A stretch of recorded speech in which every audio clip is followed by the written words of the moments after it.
प्यारे परमेश्वर, इस अच्छे से समय के लिए आपको धन्यवाद देते हैं। आज के इस बाइबल वचन समय को भी आप आशीषदायक बना के दीजिए। इन वचनों के द्वारा हमसे बातें कीजिए। यीशु मसीह के नाम से मांगते पिता, आमीन। न्यायियों अध्याय 5। उसी दिन दबोरा और अबीनोअम के पुत्र बारक ने यह गीत गाया।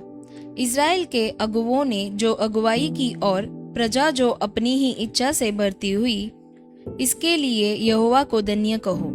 हे राजाओं सुनो, हे अधिपतियों कान लगाओ। मैं आप यहोवा के लिए गीत गाऊंगी।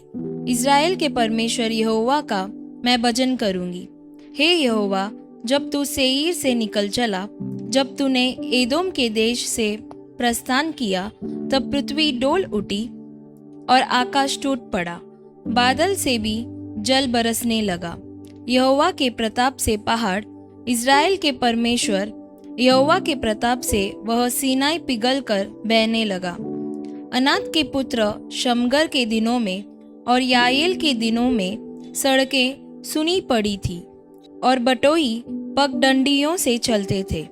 जब तक मैं दबोरा न उठी, जब तक मैं इज़राइल में माता होकर न उठी, तब तक गांव सुने पड़े थे।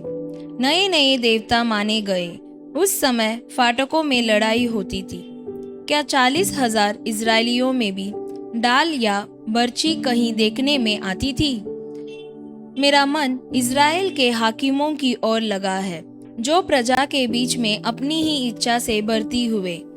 यहोवा को धन्य कहो। हे उजली गदहियों पर चढ़ने वालों, हे फर्शों पर विराजने वालों, हे मार्ग पर पैदल चलने वालों, ध्यान रखो। पनगढ़ों के आसपास धनुर्धारियों की बात के कारण वहां वे यहोवा के धर्ममय कामों का, इज़राइल के लिए उसके धर्ममय कामों का वर्णन करेंगे। उस समय यहोवा की प्रजा के लोग फाटकों के पास गए। जाग जाग हे दबोरा, जाग जाग गीत सुना। हे बाराक उठ। हे अबीनोअम के पुत्र, अपने बंदियों को बंधुआई में ले चल। उस समय थोड़े से रईस प्रजा समेत उतर पड़े। यहोवा शूरवीरों के विरुद्ध मेरे हित में उतर आया। एप्राइम में से वे आए जिसकी जड़ अमालेक में है। हे बिन्यामीन, तेरे पीछे तेरे दलों में माकीर में से हाकिम और जबूलून में से सेनापति का दंड लिए हुए उतरे और इसाकार के हाकिम दबोरा के संग हुए। जैसा इसाकार वैसा ही बाराक भी था। उसके पीछे लगे हुए वे तराई में झपट कर गए। रूबेन की नदियों के पास बड़े बड़े काम मन में ठाने गए। तो चरवाहों का सीटी बजाना सुनने को भेड़शालों के बीच क्यों बैठा रहा? रूबेन की नदियों के पास बड़े बड़े काम सोचे गए। गिलाद यरदन पार रह गया और दान क्यों जहाजों में रह गया? आशेर समुद्र के तीर पर बैठा रहा और उसकी खाड़ियों के पास रह गया। जबूलून अपने प्राण पर खेलने वाले लोग ठहरे। नप्ताली भी देश के ऊंचे ऊंचे स्थानों पर वैसा ही ठहरा। राजा आकर लड़े। उस समय कनान के राजा मगिदो के सोतों के पास तानाक में लड़े, पर रुपयों का कुछ लाभ न पाया। आकाश की ओर से भी लड़ाई हुई, वरन तारों ने अपने अपने मंडल से सिसरा से लड़ाई की। किशोन नदी ने उनको बहा दिया, अर्थात वही प्राचीन नदी जो किशोन नदी है। हे मन, हियाव बांधे आगे बढ़। उस समय घोड़े के खूरों से ठाप का शब्द होने लगा। उनके बलिष्ठ घोड़ों के कूदने से यह हुआ। यहोवा का दूत कहता है कि मेरोज को शाप दो, उसके निवासियों को भारी शाप दो, क्योंकि वे यहोवा की सहायता करने को, शूरवीरों के विरुद्ध यहोवा की सहायता करने को न आए। सब स्त्रियों में से केनी हेबेर की स्त्री यायल धन्य ठहरेगी। डेरों में रहने वाली सब स्त्रियों में से वह धन्य ठहरेगी। सिसरा ने पानी मांगा, उसने दूध दिया। रईसों के योग्य बर्तन में वह मक्खन ले आई। उसने अपना हाथ कुंटी की ओर, अपना दाहिना हाथ बढ़ई के हथौड़े की ओर बढ़ाया और हथौड़े से सिसरा को मारा। उसके सिर को फोड़ डाला और उसकी कनपट्टी को आर पार छेद दिया। उस स्त्री के पांवों पर वह झुका, वह गिरा, वह पड़ा रहा उस स्त्री के पांवों पर वह झुका, वह गिरा, जहां झुका वही मरा पड़ा रहा। खिड़की में से एक स्त्री जांग कर चिल्लाई। सिसरा की माता ने झिलमिली की ओट से पुकारा, उसके रथ के आने में इतनी देर क्यों लगी? उसके रथों के पहियों को देर क्यों हुई है? उसकी बुद्धिमान प्रतिष्ठित स्त्रियों ने उसे उत्तर दिया, वरन उसने अपने आप को इस प्रकार उत्तर दिया, क्या उन्होंने लूट पाकर बांट नहीं ली? क्या एक एक पुरुष को एक एक वरन, दो दो कुंवारियां और सिसरा को रंगे हुए वस्त्र की लूट, वरन बूटे काढ़े हुए रंगीले वस्त्र की लूट, और लूटे हुओं के गले में दोनों ओर बूटे काढ़े हुए रंगीले वस्त्र नहीं मिले? हे यहोवा, तेरे सब शत्रु ऐसे ही नष्ट हो जाएं, परंतु उसके प्रेमी लोग प्रताप के साथ उदय होते हुए सूर्य के समान तेजोमय हो। फिर देश में 40 वर्ष तक शांति रही। आमीन। पहला कुरिन्थियों अध्याय 16। अब उस चंदे के विषय में जो पवित्र लोगों के लिए किया जाता है, जैसी आज्ञा मैंने गलातिया की कलीसियाओं को दी, वैसा ही तुम भी करो। सप्ताह के पहले दिन तुम में से हर एक अपनी आमदनी के अनुसार कुछ अपने पास रख छोड़ा करे, कि मेरे आने पर चंदा न करना पड़े। और जब मैं आऊंगा तो जिन्हें तुम चाहोगे उन्हें मैं चिट्ठियां देकर भेज दूंगा कि तुम्हारा दान यरूशलेम पहुंचा दे। यदि मेरा भी जाना उचित हुआ तो वे मेरे साथ जाएंगे। मैं मकिदुनिया होकर तुम्हारे पास आऊंगा, क्योंकि मुझे मकिदुनिया होकर जाना ही है, परंतु संभव है कि तुम्हारे यहाँ ही ठहर जाऊं और शरद ऋतु तुम्हारे यहाँ काटूं। तब जिस ओर मेरा जाना हो उस ओर तुम मुझे पहुंचा देना, क्योंकि मैं अब मार्ग में तुमसे भेंट करना नहीं चाहता, परंतु मुझे आशा है कि यदि प्रभु चाहे तो कुछ समय तक तुम्हारे साथ रहूंगा।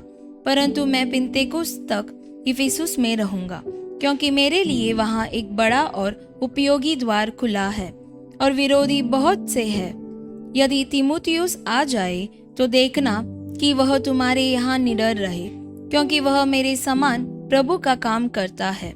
इसलिए कोई उसे तुच्छ न जाने, परंतु उसे कुशल से इस ओर पहुंचा देना कि मेरे पास आ जाए, क्योंकि मैं उसकी बाट जो रहा हूँ कि वह भाइयों के साथ आए। भाई अपुल्लोस से मैंने बहुत विनती की है कि तुम्हारे पास भाइयों के साथ जाए, परंतु उसने इस समय जाने की कुछ भी इच्छा न की, परंतु जब अवसर पाएगा तब आ जाएगा। जागते रहो, विश्वास में स्थिर रहो, पुरुषार्थ करो, बलवंत हो, जो कुछ करते हो प्रेम से करो। हे भाइयों, तुम स्तिफनास के घराने को जानते हो कि वे अकिया के पहले फल है और पवित्र लोगों की सेवा के लिए तैयार रहते हैं। इसलिए मैं तुमसे विनती करता हूँ कि ऐसों के अधीन रहो, वरन हर एक के जो इस काम में परिश्रमी और सहकर्मी है। मैं स्तिफनास और फुर्तुनातुस और अकईकुस के आने से आनंदित हूँ, क्योंकि उन्होंने तुम्हारी घटी को पूरा किया है। उन्होंने मेरी और तुम्हारी आत्मा को चैन दिया है, इसलिए ऐसों को मानो। आसिया की कलीसियाओं की ओर से तुमको नमस्कार। अकीला और प्रिस्का का और उनके घर की कलीसिया का भी तुमको प्रभु में बहुत बहुत नमस्कार। सब भाइयों का तुमको नमस्कार। पवित्र चुंबन से आपस में नमस्कार करो। मुझ पौलुस का अपने हाथ का लिखा हुआ नमस्कार। यदि कोई प्रभु से प्रेम न रखे तो वह शापित हो। हे हमारे प्रभु, प्रभु यीशु का अनुग्रह तुम पर होता रहे। मेरा प्रेम मसीह यीशु में तुम सबके साथ रहे। आमीन। भजन संगीता अध्याय 7। हे मेरे परमेश्वर यहोवा, मेरा भरोसा तुझ पर है।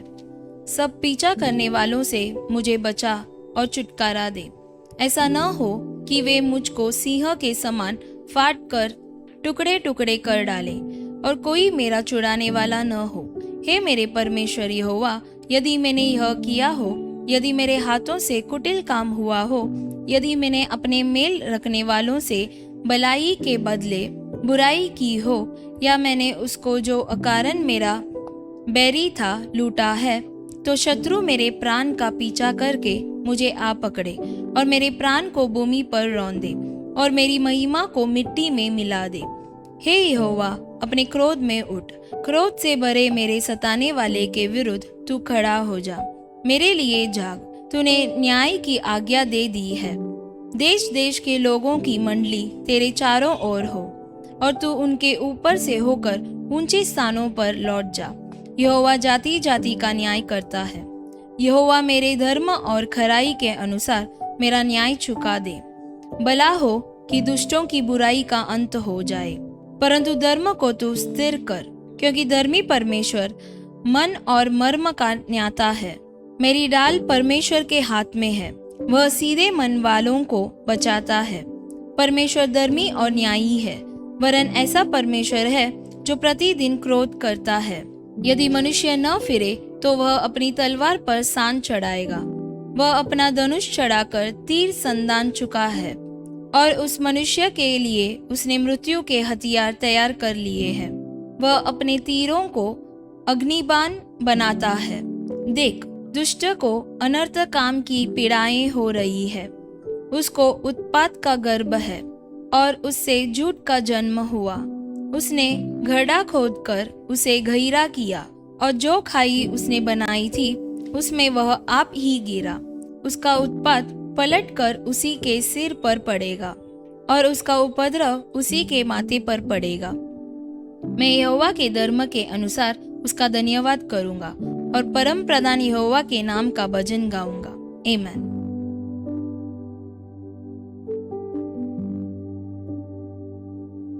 प्यारे परमेश्वर, जैसे समय के लिए आपको धन्यवाद देते हैं। जैसे हम पढ़े थे परमेश्वर, याएल के समान हम भी सारे शत्रुओं से विजय प्राप्त करने के लिए मदद कीजिए, जयवंत होने के लिए मदद कीजिए परमेश्वर। और जैसे दाऊद कहता है, हम सब कामों में आपके ऊपर केवल भरोसा रखने के लिए मदद कीजिए। यीशु मसीह के नाम से मांगते पिता, आमीन। God bless you.